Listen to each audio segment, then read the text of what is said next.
Welcome back to the Scaled Builders Guild. Thanks again for watching. You might notice that the room itself has changed a little bit.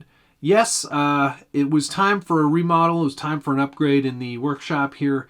And I spent the last 2 weeks or so doing some painting, doing some remodeling, taking some shelves out, putting some new shelves in. And I found that it's a much nicer place for me to build and to shoot these videos.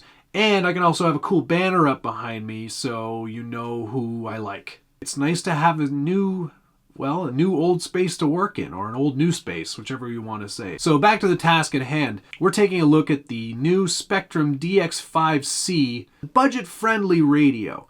Or transmitter. My thanks to the folks at Horizon and Spektrum for sending this radio to me to do this review. It's great to have the opportunity, and I really appreciate it. Thank you very much. One of the main reasons that I've decided to go to a 5-channel radio is that a lot of the things I'm building now are going to require that many channels. For example, the Loco Hawk, which you have seen behind me in some of the videos before, it's not there now. Because it's steam powered, it's going to require a ton of channels. One for steering, one for acceleration, another for forward, neutral to reverse, another one for the whistle, and yet another one for actual steam input. So that's 5. So it's a good thing I've got a 5-channel transmitter. Without further ado, let's get into some of these features. It's got 5 channels. It's 2.4 gigahertz technology. It's a 20 model memory radio. So if you've got more than 20 radio control models, you have a problem and you should consult help. Thankfully, I think I only have 22, so that's not a problem. It's got a large LCD display. It's an active screen, so it has a bit more going on than what I'm used to. I'm coming from a Futaba 3PM-X. In its time was a fantastic radio, but that's going back easily 7 or 8 years now. Radios have changed a lot. A lot of features have been added since then, and this Spektrum radio is a really nice combination of things that I'm familiar with and then things that I'm not so familiar with but are value added. Overall, this is a very feature-rich radio for the price point. $109 is hard to beat with the number of features that Spektrum offers on this radio. It's easy to use. The menus are fairly intuitive. It is a little bit bigger than I was expecting. It feels great in the hand. That's what she said. It does feel quite good, and I'm holding it now. But for an average size man of my stature, I'm 6'1", under 200 pounds. It feels pretty good. It's got some weight and some bulk to it, which I definitely appreciate. This nice kind of gray padding here is a softer, almost rubberized plastic, so it does have some nice grip there. All the buttons are in excellent places, easily reachable. One of the biggest selling features for me, and I'm sure that this is not something new to a lot of you, but this clickable scroll wheel. What an incredible way to get through all the menus on a radio. And there are no shortage of menus on this radio. It's got a pretty deep set of menus, and to be able to scroll through quickly and to be able to click into those menus makes a lot of sense. I really like that. There's a clearly labeled back button, so you can go back from the menus from whence you just came. There's a clear in case you've fouled things up and you don't want to do what you just did. You can clear that out and then go back and off to the races for the next one. What I really like about it ergonomically is that it's kind of got everything in the right spot. Sort of intuitively where I would want to put my hand is where some of those switches are for the 4th and 5th channels. The fact that it's also got a slew of programmable buttons. There is 1, 2, 3, 4, 5, 6, 7 programmable buttons. The way they've got it set up out of the box is that A and B are your steering and throttle trims. C, D, E, and F are all open for you to program into whichever sort of tasks you need them to be. And then G is for your timer. I guess it's more for like racers, so you know how long you have until the heat is over or whatever. Although, you know what? It could come in handy when you're doing like a comp and you only have 12 minutes to get through a course. You know, that might actually be useful. And I like the foam on the wheel. I think that some people have found that it's too firm, but I actually like the give that it has. Feels good. It does click back to center quite nicely. It's got a great feel there. And the throttle and reverse is nice and firm as well.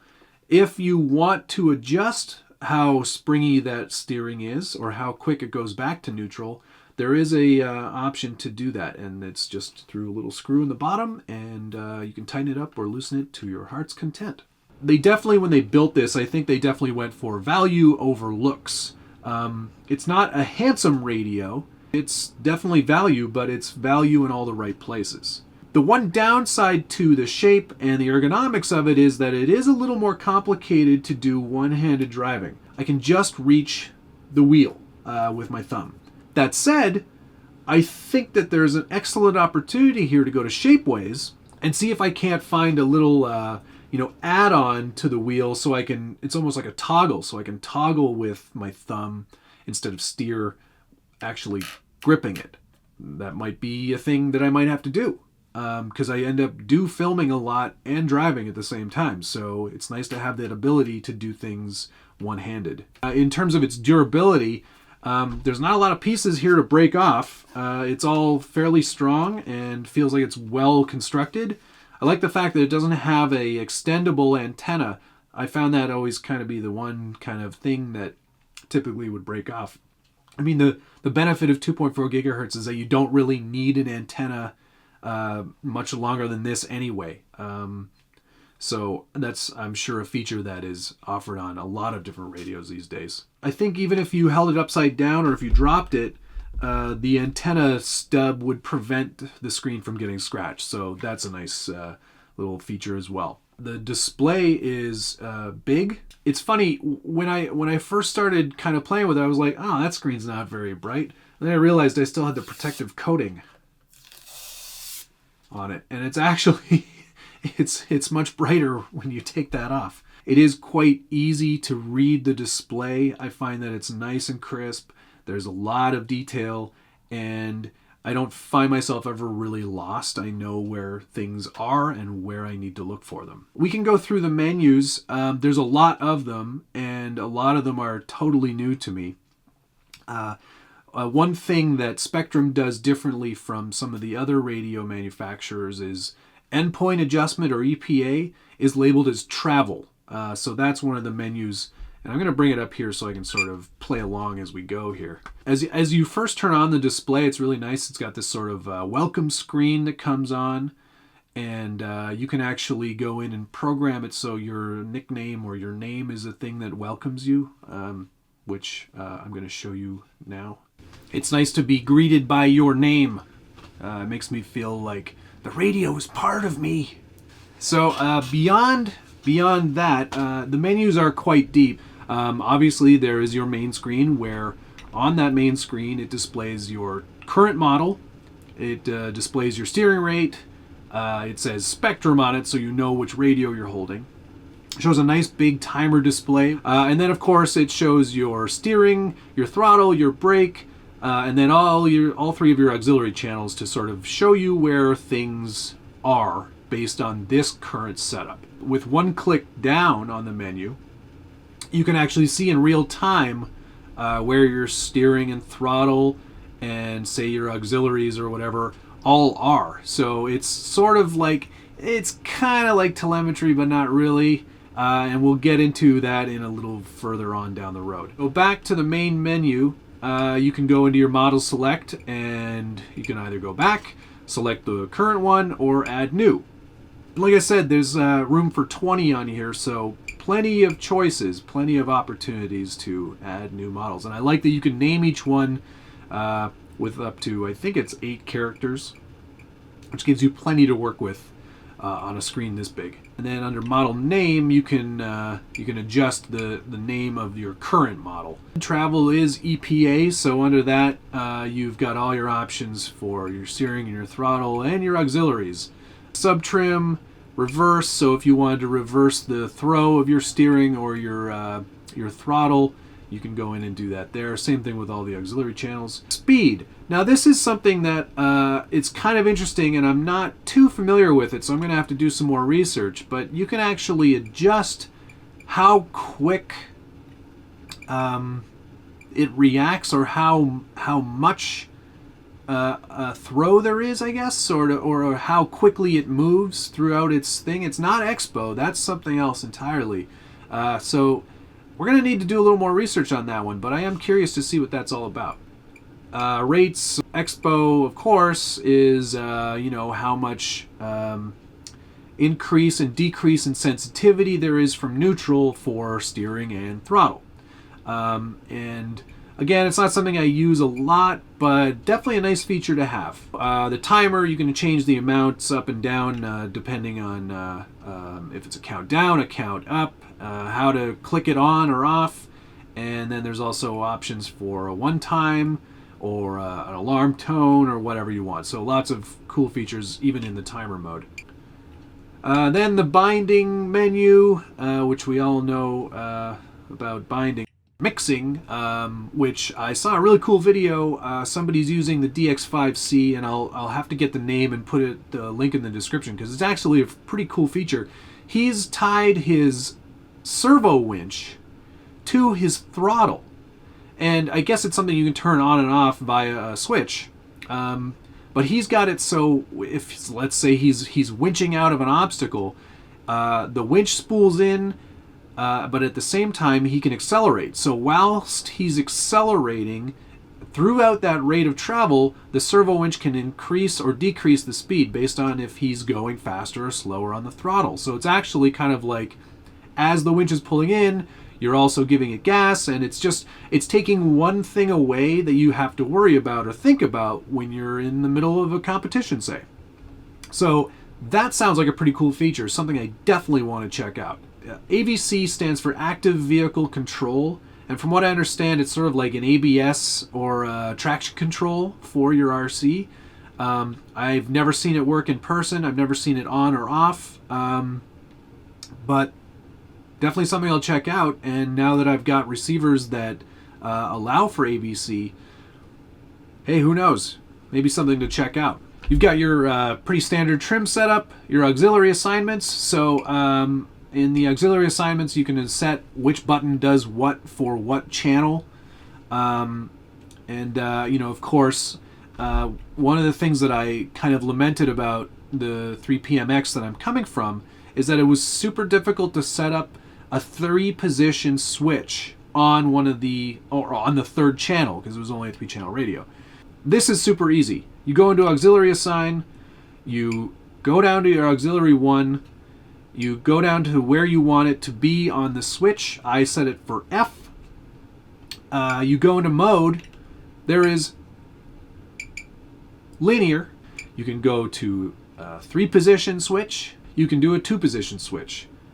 It's as simple as that, which I freaking love. I think that's so great. And the settings menu gives you all the options for that specific model. So the display, the trims, the sounds, if you want to have different sounds or sounds off, like you can change if you want the roller or the scroll wheel to actually make a noise or not.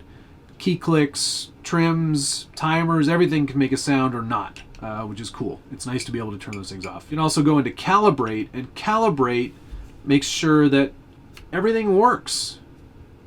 Left, right, center, everything's good. And it lets you know instantly, which is pretty great. And also battery. Under the battery setting here, it tells you exactly what type of batteries you're using and when to alarm you for a low voltage, which is very nice. That's a very good feature. Speaking of battery, this DX5C takes 4 AA batteries. It looks like when you first get it, you're like, oh, there's no option to swap out like for a LiPo pack or a life pack or whatever it is that you want to use. But undo a couple of those screws on the bottom and put your own connector on there, and I'm pretty sure you could slip whatever pack in there that you wanted. Then under utilities, I don't really mess with that, but I'm pretty sure it's to upgrade the software through the data port, which is located on the back of the transmitter.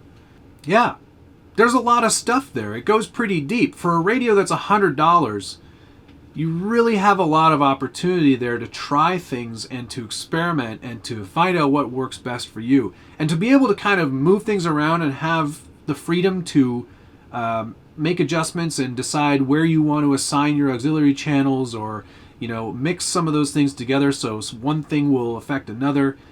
Those are all really great features and something that I'm pretty excited to try out. In terms of its performance, this isn't really the channel to be testing radio performance. I'm usually never more than a few feet from the truck that I'm driving, so it's not like it needs to have a massive range, but from what I understand, it's got an 850-foot range plus, which is more than far enough. Yeah, it has an 11 millisecond response time, which is a great upgrade over Sanwa or a FlySky radio, which I don't think have as quick a response time. Yeah, it's perfectly fine for what the intended purpose is here.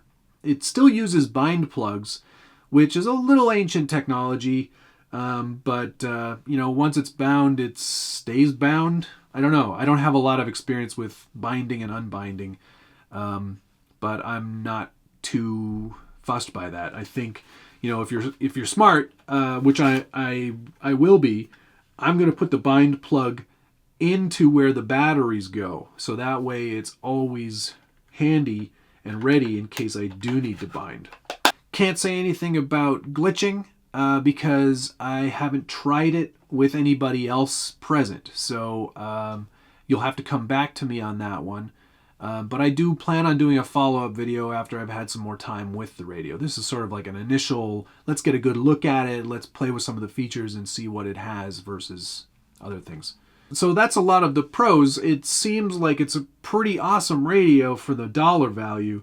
Some of the negatives, though, the $109 version does come with only a 4-channel receiver, which sort of negates the fact of why you bought a 5-channel radio. But that's easily remedied with the upgrade to the 129 version, which has, I believe, a 6-channel receiver. The manual is decent. It kind of goes over the basics of installation and how to use the radio, but it does not go into any fine detail on everything that this radio can do, which is kind of a bummer. I understand why they kept it simple, but it doesn't give you enough detail to really explore what's possible. Hence why I had to go to YouTube to find out about mixing and how I can actually do some of those things. And like I said, I'm going to link to as many videos as I can that I found very helpful to sort of get you started. Bottom line, though, I think that this is a fantastic radio. If you're making any kind of upgrade, if you're coming from a RTR radio, this is going to blow you away in terms of what's possible feature-wise. I've only had a few short days with it, but I'm really starting to enjoy not just the ergonomics, not just the menus, but how the radio functions and how easy it is to use and program. You can pick one up at RPP Hobby. You can buy one direct from Horizon. There's a lot of options out there for where to get it, but I definitely suggest checking it out. Thanks for watching. We'll see you again soon.